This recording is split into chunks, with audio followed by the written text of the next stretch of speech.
আসসালামু আলাইকুম। আবারও কি ভাবছেন কোনো সাধারণ ২ টাকার নোট? অবশ্যই না, আজকেরটাও কোনো সাধারণ ২ টাকার নোট না।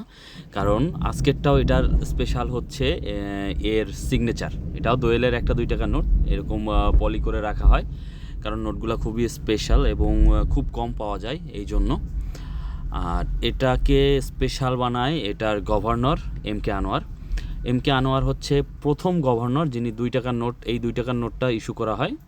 ওই সময়ের প্রথম গভর্নর যিনি এখানে সই করেছিলেন তিনি হচ্ছে এই যে এম.কে. আনোয়ার অর্থ সচিব।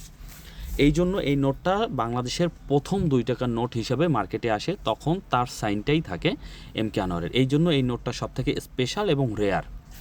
আপনারা অনেকেই আমি ২ টাকার নোটের বান্ডিল বা ২ টাকার নোট দিছি তখন বলছেন ভাই আমি কিনতে চাই, আমি কি আগে ভাইয়া আপনারা অনেকেই ছোট আছেন টাকা সম্পর্কে বা এই যে টাকার যে শখ কালেকশন সম্পর্কে জ্ঞান রাখেন না।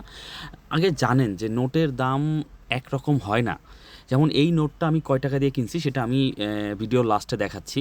এটা একটা সিঙ্গেল প্রিফিক্সের নোট, ঝ, এটার প্রিফিক্স হচ্ছে ঝ।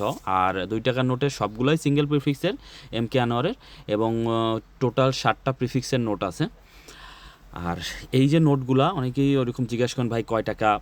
ভাই শখের যে দাম, এগুলো শখের কোনো দাম হয় না। কারণ আপনারা অনেকেই শুনলে অনেকেই আমাকে বলতে পারেন যে কেন এত টাকা দিয়ে এই নোটটা কিনতে যাব, কেন এত টাকা দিয়ে একটা ১০ টাকার নোটের দাম কেন ১০,০০০ টাকা হয়? হ্যাঁ, একটা ১ টাকার নোটের দাম ২ লাখ টাকা, ২.৫ লাখ টাকাও আছে। এরকমও ওঠে মার্কেট প্রাইস হিসেবে। ওগুলা নোটের কন্ডিশন, নোটের রেয়ারনেস, অনেক নোট অনেক রেয়ার হয়, সেই হিসাবে এগুলার দাম এরকম ওঠানামা করে। যাই হোক, আমি লাস্টে বলতেছি এটা আমি কয় টাকা দিয়ে কিনছি এই নোটটা। কারণ এই নোটটা আমার কাছে ছিল না, আমার কাছে এখনও ২টা ২ টাকার নোট নাই, মানে ২টা গভর্নর বা অর্থ সচিবের ২ টাকার নোট এখনও আমার কাছে নাই। আর এই নোটটা হচ্ছে এম.কে. আনোয়ারের সর্বপ্রথম ইস্যুকৃত বাংলাদেশের ২ টাকার নোট। আর এই যে নোটটা দেখেন, এখানেই লেখা আছে আমি যার কাছ থেকে কিনছি তার নাম এবং নিচে টাকা, মানে সে আমার এক বড় ভাই এবং যখন তার কাছে আসছে কেনা দামটা এখানে লেখা থাকে যে এই কয় টাকা দিয়ে কেনা হয়েছে। তা এইখানে দেখেন এই ২ টাকার নোটের দাম ৫০০ টাকা।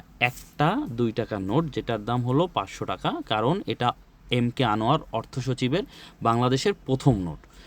এই জন্য এটার দাম। এখানে নোটের ডিটেল দেয়া আছে, আপনি এখানে ডিটেলস দেখতে পারতেছেন, কত সালে এটা ইস্যু করা, এটার প্রিফিক্স সব কিছু এখানে দেওয়া আছে। এই জন্য এই নোটের দামগুলো এতটা বেশি হয়ে থাকে। আর এই জন্য একটা নোটের দাম যদি আপনার ৫০০ টাকা হয় তাহলে এক বান্ডিলের দাম কত হবে একবার ভাবেন।